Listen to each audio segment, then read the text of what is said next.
H.M.. Jayawardena Malini Bulathsinhala කියන ශ්‍රේෂ්ඨ ගායිකාව සහ සංගීතඥයාගේ පුතා කසුන් කල්හාර. කසුන් යන්නේ වෙන තැනකනේ කසුන් ඉන්නේ. ඉතින් මම හිතන්නේ මාලිනී අක්කා ජීවිතුන් අතරම ඉඳි දැක්කා එහෙම වෙන හැඩ. ඒ වගේ මම හිතන්නේ දරුවන්ට අපි කරන දේ කරන්න දෙන්න ඕනේ නැහැ. දැන් අතට ලයනල් රන්වල වගේ මහත්තුරු අපිට වැඩි කල් ඇසුරු කරන්න හම්බුන්නේ නැහැ. ඒ රික්තකය එතුමන් නැතිවෙච්ච රික්තකයට අවුරුදු 20ක විතර රික්තකයකට අහුවෙන්නේ මාව. ලෝකයේම ජන මූලාශ්‍ර අහන්නේ 10% විතර ප්‍රමාණයක්. ඉතින් ඕස්ට්‍රේලියාවේ ඇබරිජින්ස්ලා ගත්තත් අපේ වැඩි ආදිවාසී ගායනා ගත්තත් ඇමරිකාවේ රතු ඉන්දියානු සියැටල් වගේ ඒවා ගත්තත් ඉතින් කුඩා පිරිස පරිශ්‍රණාත්මක වහන මිසක් එක පොප් වෙන්නේ නැහැ. අටහිර ශෛලියත් එක්ක මිශ්‍ර කරේ මම බාතිලත් එක්ක රන් කොරහන් මල් පැන් පොදක් නේත්‍රා ඊට පස්සේ එහෙම මට අහුවෙනවා ඉරාජ්ලා වගේ අය. මට ඉන්දියානු පැත්තෙන් ගත්තොත් රහුමාන්ව එක්ක වැඩ කරන්න හම්බ වෙනවා.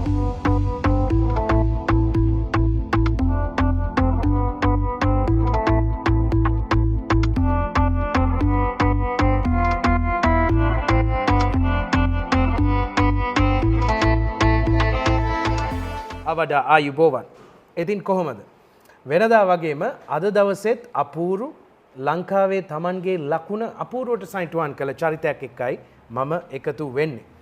මහගමසේකරයන් විටක කියලා තියෙනවා මා ඔබට දායාද කරන මේ කවි අතරේ හැංගී තිබෙන දේ තුලින් මා දකින්නට යන්නට එපා ඔබ දකින්න කියලා.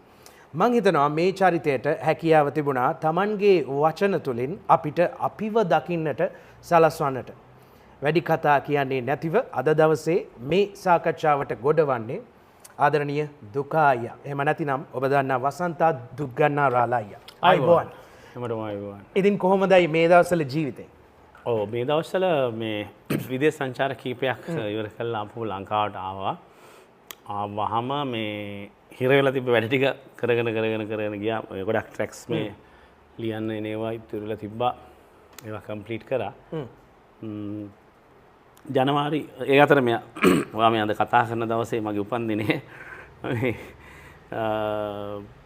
අද දවසේ පුතාගේ සින්දුව දෙවෙනි සින්දුවත් ලොන්ච් කරන්න තිබ්බා. ඒක එයා මට ගිෆ්ට් එකක් හැටියට ඉතින් අපි රාල ක්‍රියේෂන්ස් ප්‍රොඩක්ෂන් එක හැටියට කරපු එකක්. අද ඉඳන් YouTube එකේ සඳලෙන්දුගේ YouTube එකේ ඒක යනවා.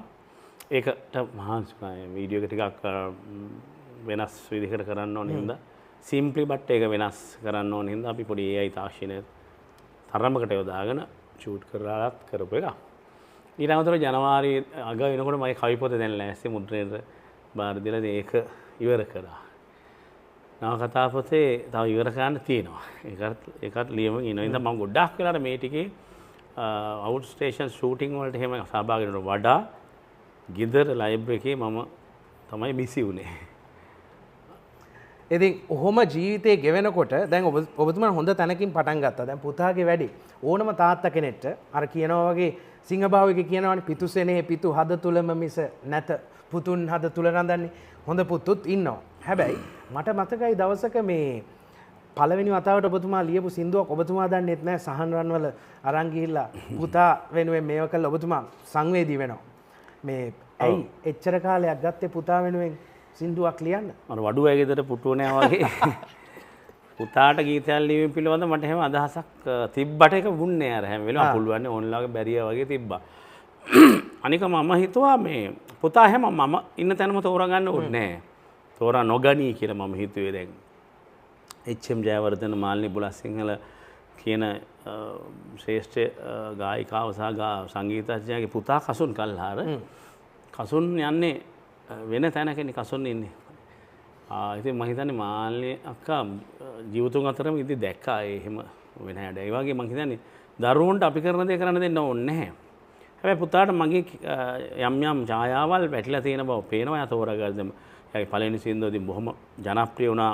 ඒ ෆස්ට් සෝන් එක හැටියට ඒක දැන් මගේ රියැලිටි ෂෝ වල ෆයිනල් රවුන්ඩ් කියන සින්දුව බවට පත් වුණා මල් සාරියේ. ඊට පස්සේ ඉතින් යාටම චැලෙන්ජ් එකක් තිබ්බා ඊළඟ සින්දුව කරන්න.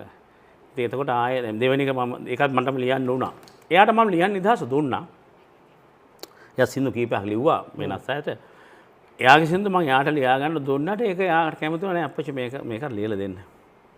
ඊට පස්සේ තමයි එහෙම කළා වීඩියෝ එකත් පුතාගේ මගේ ඩිරෙක්ෂන්ස් දාලා කරේ. අරක තමයි හේතුව. අර එහෙම ඉන්නකොට ගෙදර වුණාම වැඩේ හරියට සමානලා කෙරෙන්නේ නැහැ. මං හිතන්නේ ඒක මේ අපි හැමෝටම තියෙන දෙයක්. හැමෝම අතින් වෙනවා. හැබැයි දැන් ඔබතුමා මේ දේවල් කරනකොට ඔබතුමන් සඳහන් කළ ඔබතුමන්ගේ සෙයියාවන් සමහර දේවල් දරුවන් තුලින් දකිනවා. හැබැයි අපි රටක් විදියට ඔබතුමාගේ සෙයියාව දැකලා තියෙනවා. අපිට හිතන්නට බැරි වචන ටිකක්, අපිට හිතන්නට බැරි නිර්මාණ ටිකක් ඔබ තුලින් බිහි වෙනවා. මේක බිහි වෙනට අනිවාර්යෙන්ම මුල මැද අග ගලපන්නට පටන් ගත්ත තැන බලපානවනේ. අපි කට්ටිය දන්නවා දැනටමත් ඔය කතා ටික පොඩියෙන් කියමු. ඔව් ඒක දැන් අර මම කිව්වා වගේ මගේ මුල් කුඩා කාලේ හැදුණු පරිසර දෙකක් තියෙනවා. එකක් තමයි හාරිස්පත්තුව අප්පච්චිගේ ගම හිඟුල් වල උඩරට. එතකොට එහි ජන හඬ සුතිය ඔක්කොම වෙනස්. ඊට පස්සේ මම නිකන් තේරුම්කාර වයසට ආවම ඉන්පස්සේ ජීවත් වෙන්නේ අනුරාධපුරේ කහටගස්තිගිරිය වගේ බොහොම දුෂ්කර අවුව රස්මේ වැඩි තැනක වෙන භාෂාවක් කතා කරන තැනදී. ඒක තමයි මට බලපාන්නේ. ওই දෙකේම කවි තියෙනවා. ওই දෙකේම ජන සාහිත්‍යය තිබ්බා, ජන ගීය තිබ්බා. ඒ නිසා ඒවා මට ඇහිලා තියෙනවා ඔරිජිනලි. දැන් අතට ලයනර් රන්වල වගේ මහත්තුරු අපිට වැඩි කල් ඇසුරු කරන්න හම්බුන්නේ නැහැ. මම හිතන්නේ මම ලයනර් රන්වල මහත්මයාව ඇසුරු කරේ මම සංගීතය කියන එකක් ගීත රචනය කියන එකට එනවාවත් දන්නේ නැති කාලේ. මම නාට්‍යකරුවෙක් ඉද්දි සර්ත් එක කතා බහ කරලා යම් යම් ගනුදෙනු කරන්න අපිට හැකියාව තිබ්බා. ඒ රික්තකය එතුමන් නැති වෙච්ච රික්තකය අවුරුදු 20ක විතර රික්තකයකට අහු වෙන්නේ මාව. ඒක ෆිල් කරන්න මට ඕන වෙන්නේ ඒක එහෙම බ්ලැන්ක් එකක් తీරමවට තේරුණා. 15ක 20ක ජෙනරේෂන් දෙකක් උඩින් පයින් වුණා මට. ඒ පැනිල්ල තමයි අර මුලයි එන්නේ හැම පර්යේෂණ ගති ලක්ෂණ රන්නවල ෂූරින්ගේ බැද්දගේ මහත්මයා මරෝණ බැද්දගේ මහත්තයා දීර්ඝ කාලෙම ඇසුරු කරන ජෝ අබේක්‍රම වෙන්න ඕනේ ඇසුර. ඒවා තනිකර ජන සාහිත්‍ය පොත් ජන සාහිත්‍ය විශ්වවිද්‍යාල. ඉතින් ඒ නිසා ඒවා ඇසුරු කරාම අර මූලික බීජය අරගෙන මූලාශ්‍රය දැනගත්තට පස්සේ ඒ ජන මූලාශ්‍රය අහන්නේ නැහැ මිනිස්සු. ලෝකයේම ජන මූලාශ්‍ර අහන්නේ 10% විතර ප්‍රමාණයක්. ඒ ඔස්ට්‍රේලියාවේ ඇබරිජින්ස්ලා ගත්තත් අපේ වැඩි ආදිවාසි ගායනා ගත්තත් ඇමරිකාවේ රතු ඉන්දියානු සියැටල් වගේ ගත්තත් ඉතින් කුඩා පිරිසක් පරිශ්‍රණාත්මකව අහන මිසක් එක පොප් වෙන්නේ නැහැ. ඉතින් මට තිබ්බේ මට ඕනකම තිබ්බා මේ ඒක පොප් කරන්න. නැත්නම් පොපියුලර් කල්ට් එකට ඒ ජන කවි ගේන්න මේ තියෙන පොඩි හතරස් මායින් වල එළියට පයින්න. ඒක තමයි මම කරේ මුල්ම දැන් සිංහාට බයයන්ගේ වගේ සින්දුවකත් ආකෘතිය පොඩ්ඩක් වෙනස්. හැබැයි ඊට වඩා වෙනස් අටහිර ශෛලියත් එක්ක මිශ්‍ර කරේ මම බාතිලත් එක්ක. රන් කොරහන් මල් පැන් පොදක් නේත්‍රා ඊට පස්සේ එහෙම මට අහුවෙනවා ඉරාජ්ලා වගේ අය අහංකාර නගරේ ඒ හැම එකකම ජන හැඟුම තියෙනවා රවුම් කඩේ සමිතගේ ලකුණවා තියලා තියෙනවා සමිතගේ සාර සදිසිය එන්නේ අර මම කිව්ව මුල මේවර කවිය මට මේවර කවියක් ලෙස අහන්න දෙන්න ඕනකමක් තිබ්බේ නැහැ. ඒක සමිතාගේ ගීතේ ඉරාජ්ලව හැදෙන්නේ ඒක ඇහෙන හැබැයි ඊට වඩා වෙනස් දියුණු ඊටත් වඩා වෙනස් ස්ථානයක ඇහෙන හඬක්. ඒ වගේ. එතකොට ජන ඔරිජිනල් ජන කෘතිය අපි ඔරිජිනල් ලෙස නොගෙන අපි ඒක භාවිතා කළා වැඩි දිනෙකගේ ප්‍රසාදය දිනා ගන්න හැටි මං හෙව්වේ. මං හිතනවා එතන ඉගෙන ගන්න දේවල් බොහොමයක් තියෙනවා.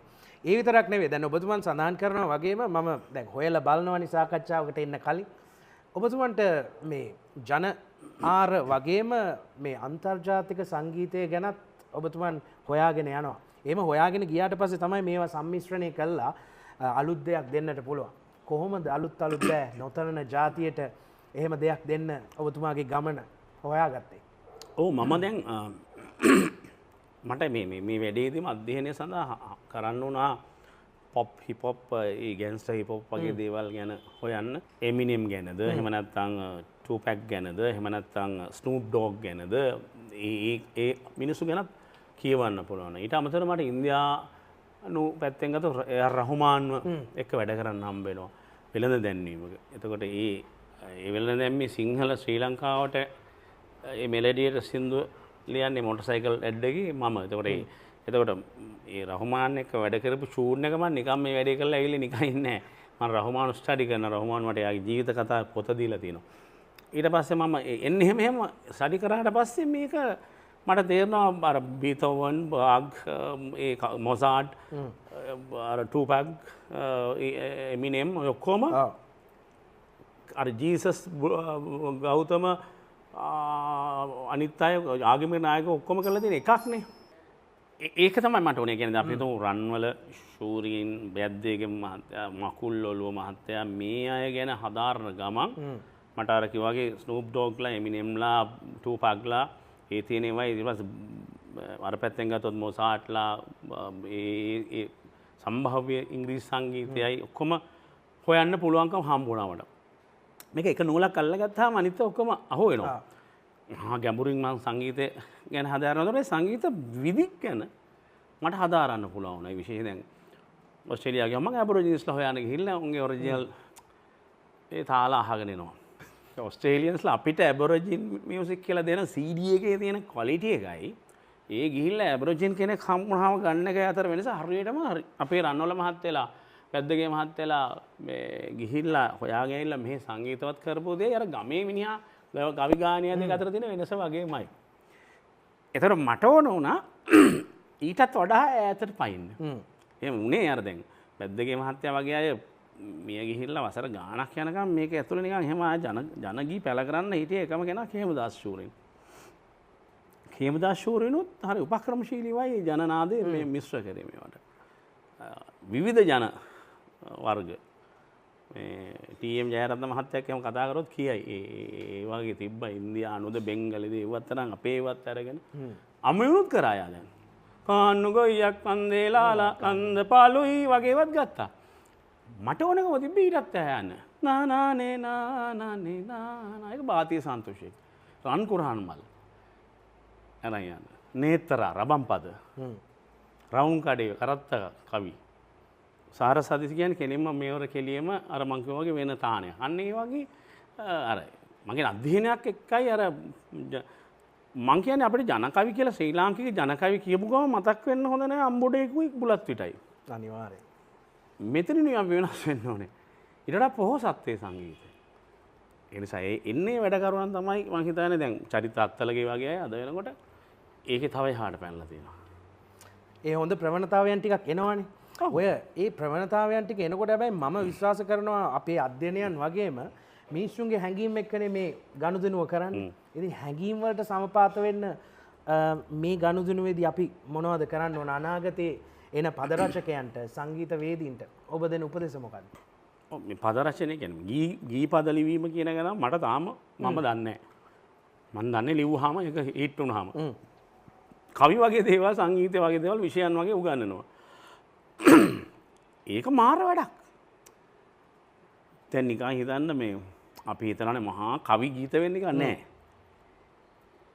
නිකමට හිතන්න මහාචාර්ය සුනිලාරත්නයන් ලියනවා නිකන් වචන ටික ගන්න ඒ සංගීත අමතකම වල ගත්තොත් තාත්තා වුණත් මා බත සරි කරන අම්මා නුඹයි මගේ දරුදර කියන රගෙන ඔය ඔමනේ තියෙන්නේ නේද? මට පෙර උරුම ආලේ දරු කැලර දෙමින් බ්ලා බ්ලා බ්ලා. ඒක අමරදේව මහත්තයා මේක මෙලිඩිය දාලා යාගේ හඬයකට මුසු කරලා ඔක්කොම මිශ්‍රුණා මාර එකක් වෙනවා. ජෝතිපාල මහත්තයා කියපු ගීතවල නිකන් වචන ඇහුවොත් මේ හරීම වෙනස් එකක් හිතෙන්නේ. හැබැයි ආයකට පණ දෙනවා වගේ අන්න එහෙම එකක් ඔය ගීතය සංගීතයයි කවියයි මිශ්‍ර වෙලා හැදිච්ච මිශ්‍ර කලාවක් තමයි ගීතය කියලා අපිට තමයි මහාචාර්යතුමාම උගන්වලා තියෙන්නේ. ඒ නිසා මේ එහෙම ලියන අයට ජන සංගීත තමන්ගේ රටේ ජන වහර දේවල් ලියන එකේ තියෙන වැදගත්කම ඒක ජනකාන්ත වෙන්න උදව්වක් වෙනවා. ඒකට හේතුව අපි ජානසයක තියෙනවා. දරුණ ඇලවිලි ගීයක් කොහෙන් හරි සටහන් වුණොත් අපි හැමෝම අම්මා ඔය කලාතුරකින් කෙනෙකුට අහිමි වෙන්නේ අනිත් හැමෝම අම්මා කෙනෙක් මොන හරි අපිට නලවලා තියෙනවා අපි. අම්මලා මේ විසරද උපාධිය කළා ජනකවි කිව්වේ නෑනේ. හැබැයි තානිය දැනගත්ත ඒගොල්ලේ. ළමයිට නිින්ද යන්නේ කොහොමද? ඒ ටෙම්පෝ එක ටෙම්පොත් නෙමෙයි ඒක මම කියන්නේ මේ අනාඝාතාත්මකයි මම කියන්නේ ටෙම්පෝ නෑ. අර ඔන්චිලි කවි වගේ තමයි. ඒ ටෙම්පෝ තිබ්බොත් එහෙම ඔන්චිලාව නවතින්නේ නෑ උඩට ගිහිල්ලා. එහෙම නෑ. වාරන් වගේ අම්මයි කවියත් එහෙම නෑ. එතකොට ඒක අපේ හිතේ තියෙනවා දැන්. ආදරයේ උල්පත වූ අම්මා වගේ ප්‍රේම ගීත දාල්ලිස් මහත්තයලා වික්ටර් රත්නායක සංගීතය දාපුවා. අර කාය අපේ ඇඟෙන් එනවා ඒ ලේවල තියෙන ජානවල තියෙන කැලල මත වෙනවා. ඒ හින්දා එන්නේ නැති මන් ලියපු ගීත ජනකාන්ත උනේ. එහෙම වෙන්න හැම කෙනාටම බෑ. ඒක තමයි මං හිතන්නේ තියෙන වැදගත්කම. හැබැයි දැන් ඔය දේවල් ඔය විදිහට කතා කරාට දැන් අලුත් පර්යේෂණ කරන මිනිස්සු බී වෙනකොට විවේචන එන්නේ නැතුවම නොවේනේ. දැන් උදාහරණයක් විදිහට අපි අයිස්ක්‍රීම් විකුණනවා නම් හැම කෙනාම සතුටුයි. අයිස්ක්‍රීම් නෙවෙයිනේ පර්යේෂණ කෘතියක් එහෙම නැත්නම් පර්යේෂණ නිර්මාණයක් කරනකොට වෙනස්. දැන් මේ ගන්නකෝ උදාහරණයක් විදිහට දැන් ඔබතුමන්ගේ අර සොකරි ගීතය නිර්මාණය කරනකොට එතෙන්දි කියනවා පැණි රස කෑම දිව ගාලා කංසා බොමුද සඳහා. දැන් ඒ වගේ එකක් එනකොට සමාජයේ මුලින් මේක හරි විදියට පිළිගත්තාද විවේචන තිබුණාද අපි ඒක ගැන පොඩ්ඩක් කතා කරමු. වික්ටෝරියානු සදාචාරයන් අපිට දැන් තියෙන්නේ. ඒ වික්ටෝරියානු සදාචාරය කියන එක එන්න පෙර අපි ගාව තිබ්බ සදාචාරය තමයි අපේ කිරියත්තල අම්බෝඩයක් ඇඳගෙන හොඳට පාරේ ගියා. කිරියම්මල ඔසරිය ඇඳගෙන ගියා මේ හැට්ටේ නැතුව. තනපටවත් නැහැ. ඒ උනාට එහෙම ප්‍රශ්නයක් තිබ්බේ නැහැ. අපේ බහු දීග කියන්නේ දෙන්නෙක් කසාද බඳින ඒවා තිබ්බා. යම් යම් පරිසර හේතු නිසා තිබ්බා ඒවා හිමින් නැති වෙලා ගියා. දැන් මම කියන්නේ ඒවා ඔක්කොම හොඳයි කියලා. සොකරි ගත්තාම අපේ රටේ ගැමි නාට්‍ය විශේෂයෙන් විශේෂ අවස්ථාවක්. ඒකට දැන් එකක් තමයි සොකරි පොඩි කාලේ ඉඳන්ම අම්මගේ ඔඩොක්කේ ඉඳන් හිඟුල් වල වෙල්යායේ බල්ලා තියෙනවා. ඒ නිසා මට ඒ හැංගුම් ශබ්ද මට ඇහෙනවා ඕන්ලාව. අනික තමයි අපේ බාප්පලා තමයි ගොඩක් මාමලා තමයි නටන්නේ. ගෑනු නටන්නේ නැහැ ඒ කාලේ. සොකරට ඉන්නේ අපේ බාප්පා කෙනෙක් හිටියේ. මේ එතකොට ඊට පස්සේ මම මගේ මාස්ටර් එකට මගේ ශාස්ත්‍රපති උපාධියට මම කරන්නේ ප්‍රාසංගික කලාව. මහාචාර්ය තිස්ස කාර්යාසම යටතේ. ඒකෙදි මට මගේ පර්යේෂණය සඳහා මට කරන්න මම තෝරාගන්නේ සොකරි. ඉතින් සොකරි එක ඇතුලේ තියෙන මේ ඒ තියෙන සියල්ලම සංස්කෘතික කාරණා ලිංගික ඉංගිත සෙක්ස් ශෘංගාරය කංසා ඔක්කොම තියෙනවා. ඒක මේ සජීවමය නාට්‍යයේ පෙන්නනවා කංසා බොනවා. එතකොට මට මේ ගීතයේදී කංසා ලියන්න හිතෙන්නේ කංසා බොන්න කියන්න නෙවෙයි. ඒ එතන තියෙන පොඩි දැන් සෙක්ස් සොකරි කියන්නේ මාර සෙක්ස්ම ගෑණි. මේ අපේ කලා ඒ ගෙමි නාට්‍යවල ලස්සනම සෙක්සිම ගැහැණිය කවුද කියලා හව සොකරි. රාගිකම. ඔව්. ඉතින් ඒ හැඟීම. ඒක මට අනුත්ප්‍රාසයෙන් ලියන්න උනා. එහෙම නැත්නම් කංසා බොන්න කියනව නෙවෙයි. ඒ තියෙන අර පොඩි මේක නිකන් ටෙම්පෝත් එක්ක යන නටන්න පුළුවන්. ඒ අතර හැබැයි අර මට ටියුන් එක චින්ති හදනකොට මට ඇහෙනවා අර මේ දැන් පවලම් මාල දමා වගේ වචන මම ලියවන්නේ මේ අර සොකරි නාට්‍යයේ එනවා මේ ලැමසොලවන්නේ වගේ එහෙම අර ඒ විදිහේ කවි තියෙනවා. ඒවා මට ඇහිලා තියෙන දේවල් එක මම ඒක අමතක කරලා මගේ වචන ලියනවා. ඒක කංසා කියන වචනේ නොතිබ්බන ඒ සින්දුවර මම කරන ලොකු අසාධාරණයක්. කවුරු හරි කිව්වොත් මෙහෙම දැන් කංසා කියන වචනේ අමුවෙන් කියනවට වඩා අර මස්කට් පැණි බූන්දි තියෙනවා මගේ කාමරේ කියලා අන්වර්ථ විදියට අපි කියනවා. එහෙම කියන්න උත්සාහ නොගෙන අමුවෙන්ම කියන්න ඇයි දුකායේ උත්සාහ ගන්න. සමහර වෙලාවට තියෙනවා අපි හකුරු හංගන්න ඕනේ. හැබැයි හකුරු වක්කඩේ හංගන්න එපා කියලා තියෙනවා. මේක ඍජු භාෂණයයි. මගේ ගීතේම තියෙන එහෙම එකක්. ඔබ ඒ කියන්නේ මොකද ඔබ උඩුකුරුව සයිනේ ඉන්න සුදා.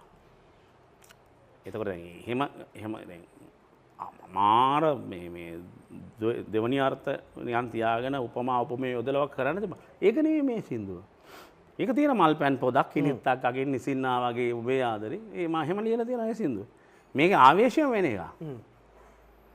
මම හිතන්නේ ඒක තමයි අවශ්‍ය පැහැදිලි කිරීම. ඉතින් ඒකම මේ මහාචාර්යතුමන් එක්කත් ඔබතුමන්ගේ ලොකු සම්බන්ධයක් තියෙනවා.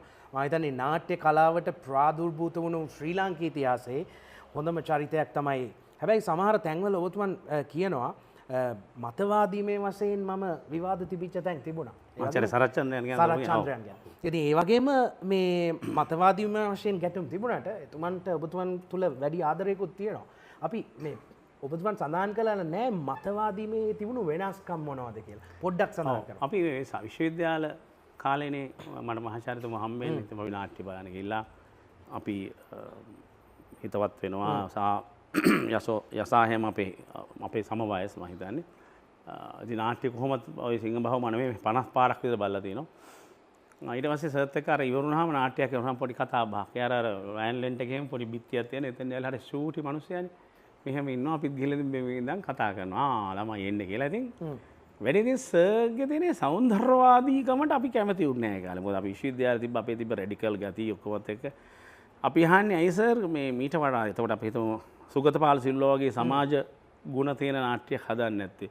ලූෂන් වගේ බුලත් සිංහල වගේ අයගේ දේශපාලන මතවාද නැත්. ධර්මශ්‍රී බණ්ඩාරනායක වගේ දේවල් නැත්තේ අය කියන හැඟීම අපිට තිබ්බ මිසක් සර්ගේ මේ තිබ්බ නාට්‍ය කලාවට අපි විරුද්ධ වුණේ නැහැ. අපි ඉතින් හැම වෙලේම අහන්නේ සර්ට එහෙම නෑ ඉතින් මට එහෙම හිතුන්නේ නෑ කියලා ඉතින් අවංකවම කියනවා. ඉතින් ඒ වගේ එයා සෞන්දර්ය මතදරු සෞන්දර්යවාදී මතදරු කෙනෙක් හැටියට අපි එසේ නොවන වෙනස් රැඩිකල් මත ධර්ම අය හැටියටයි තමයි වෙනස් වුනේ. ලෙත් හරි අපිට හරිම ආදරේ. බන්දුලි ජයවර්ධන නාට්‍යවේදී අදහසක් කිව්වා මේ ඇත්තට මම සිංහයාට බය නැංගේ සින්දුව ලියනකොට සරච්චන්ද්‍ර මහත්තයා නෑ සමහරව සරච්චන්ද්‍ර මහත්තයා ඒක අහලා නෑ ඒ වෙලාවේ. බන්දුලි ජයවර්ධන මම නාට්‍යයට මට කියනවා මේ සරත් මේක ඇහුවොත් එහෙම ආට හරි ඔළුවේ තියලා ආශිර්වාද කරා කියලා. එහෙම තියෙනවා ඒගොල්ලෝ හරි විවෘතයි සහ පෝස්ට් මොඩර්න් ඇත්තටම කියනවනේ සර්ලගේ හැසිරීම. ඒවා මං හිතන්නේ අපේ අය දැනගන්නට ඕනේ අනාගත පරම්පරාව දැනගන්නට ඕනේ මේ සම්බන්ධයන් තුලින් ගන්න අත්දැකීම් කොහොම බලපායිද කියලා. ඒ වගේම මේ දැන් මම සිංහයාට බයයි නංගී. ඕක ඇත්තටම මේ පෞද්ගලික ජීවිතයට සම්බන්ධ කතාවක්ද ඔබතුමන් මේ සිංහයාත් සම්බන්ධ කරලා මනමෙත් එක්ක එකතු කරලා ඒකයි මට ඒක දිග කයල්ලක් තියෙනවා කියන්නේ. නමුත් ඒක කෙටියෙන් කිව්වොත් එහෙනම් පොඩි කුඩා වයසේදී අපිට ඇති වෙනවනේ පන්ති වල ඉන්නකොට මේ වෙනස් ලිංගිකයන් පිළිබඳ ඇති වෙන අදහස් ආදරේද ඒක ආකර්ෂණය කියලා දන්නේ මට ඉතින් එහෙම එකක් ඇති වුණා ඒ කාලේ. ඒක ඉතින් මෙහෙම තියන් ඇවිල්ලා අප්‍රකාශිත ප්‍රේමයක් හැටියට ඇවිල්ලා අපි දෙන අර හමු වෙන්න සුදුසු නැති දෙදෙනෙක් හැම අතින්ම හැඩරුව අධ්‍යාපනය ලැබු විෂය ධාරාවන් ඔය ඔක්කොමත් එක්ක තමයි මම අර ලිව්වේ. කියන්නේ සිංහ සීවලි රසාද බඳින්න හම්බෙන්නේ නැහැ නේ කවදාවත් මනමේ කුමාරයාට. ඒ නාට්‍ය දෙකක්නේ. ඒ දෙකේ උපමා ගන්නෙ මම ඒ නිසා මේ හරි අසම්මතයි. ඒකට අර පූර්ව තරුණ වියේ සිටම හිතේ ඇතිවෙච්ච ඒ වේදනාව විරහව බලපාන්නේ නැති. හැබැයි ලියන්නේ මං ඒ සිද්ධිය වෙලා අවුරුදු 25කට විතර පස්සේනේ මම 20 පහුවෙලා 20කට පස්සේ විතර ඒ සින්දුව ලියන්නේ. එතකන් ඒක මෙහෙම ඇනි තිබ්බා. මොකද මේ විලියම් ෂේක්ස්පියර් ලියනවා shall I compare thee to a summer's day කියලා කවියක්. ඔය කවියේ පස්සේ කාලෙකදී මේ හොයාගෙන යනකොට තමයි තේරුම් ගන්නේ ඔහු ආදරය කරනවා Tamanට අවුරුදු 20ක් 25ක් වැඩි වයසක කාන්තාවන්. එතකොට ඒ කාන්තාවට ආදරය කරලා තමයි ලියන්නේ. ඉතින් මගේ මුලින්ම අදහස් වුණේ දැන් මේක යුගයන් දෙකක් මේම සමාන කර හින්දා එහෙම දෙයක්ද කියලා. එහෙම දෙයක් නෑ නේද? මම කියන නොගැලපෙන කිසිසේත්ම එකතු විය හැකි දෙදෙනෙක් එකතු වීම පිළිබඳ අදහසක් ඇති කර ගැනීමම තමයි මේ තියෙන්නේ. සල්ලි ඇති නැතිකම මම එහෙමත් වෙන්න බලන්න. දැන් ඒ කාලේ තිබ්බනේ ආර්ට් හෝ මොනවා හරි කරන කෙනෙක් කවදාවත් මෙඩිසින් කෙනෙක් එක්ක යාළු වෙන්න දෙන්නේ නැහැ. ඒ ගෙවල් වලම තිබ්බ ඒ ප්‍රශ්නේ. ඒ නිසා මං හිතනවා මේ දේවල් සමාජය දැනගන්නටත් ඕනේ. සමහර ගීත පිටිපස්සේ තියෙන අරුත් ඒ ගුලාවල් අපි හොයාගෙන යන තරමට ඒ රසය වැඩි. දැන් යෑම් සහ එම් තියෙන ලෝකයනේ. යෑම් සහ එම් තියෙන ලෝකයේ මං කැමති අවසාන වශයෙන් මගේ ජීවිතයේ හීනේ sannivedakayeku වීම. sannivedakayeක් විදියට මිනිසුන් ආමන්ත්‍රණය කිරීම. ඉතින් මං හිතනවා මා අද මේ සාකච්ඡාවේ දෙන්නේ මට එහෙම ගුරුවරුකම් ගන්න පුළුවන්. මට ආදර්ශ ගන්න පුළුවන් පරමාදර්ශී චරිතයක් එක්ක. ඉතින් අනාගත sannivedana පරපුරට ඔබ අත්දැකීම් අනුව මොකක්ද දෙන්න තියෙන පණිවිඩය? මට උපදේශයක් දෙනවා නම් ඔබට දෙන්න තියෙන පණිවිඩය අනාගත පරපුරට. මේ අන්තර සූත්‍ර ඔක්කොම අප්ඩේට් වෙලා තියෙනවා. පරිගණක AI තැනට නිකන් ඇවිල්ලා තියෙනවා. මම කියන්නේ මානව ගුණ තව ප්‍රවර්ධනය වෙලා නැහැ. මිනිස්සු තව අප්ඩේට් වෙන්න ඕනේ. අප්ඩේට් කියන්නේ මේ පිළිවෙල දැනුම ගන්නව නෙවෙයි ප්‍රසන්ටේෂන් උනත් නැත්නම් sannivedana විදි පිළිබඳ අර අපිට දැන් sannivedana විදි කියලා උගන්වනවානේ. ඊට අවුරුදු 30කට විතර උගන්වපු එකම තාම උගන්වන්නේ. නමුත් ලෝකේ ඊට වඩා වෙනස් වෙලා. ethics පිළිබඳ නම් ලොකු ගැටලුවක ලංකාව සාදා ආසියානු මාධ්‍ය ඉන්නවා. ඒ නිසා මට තියෙන්නේ sannivedikayai චරිතයේ මානව ගුණ මගේ විෂයත් ඒක ඇත්තට මම දැන් කරන්නේ මානව ගුණ ප්‍රවර්ධනය. ඊළඟ පරම්පරාවට කියන්නේ මේ මොනවා තිබ්බත් වැඩක් නැහැ. ඔහු ඇතුලේ මිනිස්සෙක් නොහිටියොත්, ගැහැණියෙක් නොහිටියොත් අපිට විද්‍යාඥයෝ වැඩක් නැහැ. ඒ නිසා දැන් AI සමග අපිටම තරම් කරන්න වෙලා තියෙනවා. මේ දැන් මොකද ලෝන් මාස් අධිකරණයට ගිහිල්ලා තියෙනවා AI වලට විරුද්ධව. මොකද මේ ඒ අර චිත්‍රපට වල දැක්කා වගේ අපිට පුළුවන් වෙනවා කවදා හරි දවසක ඒ යන්ත්‍ර සූත්‍ර අපිව යට කරගන්නවා. මේ AI තාක්ෂණය තව ටික දවසකින් නිර්මාණකරුවෝ අවශ්‍ය නැති බවට පත් කළා දානවා. අපි දැන් කොහොමද එඩිටර්ස්ලා කැමරා ඒවා ඔක්කොම නැති කරා වගේ අවසාන වශයෙන් මිනිහත් නැති කරන්න පුළුවන් යාට.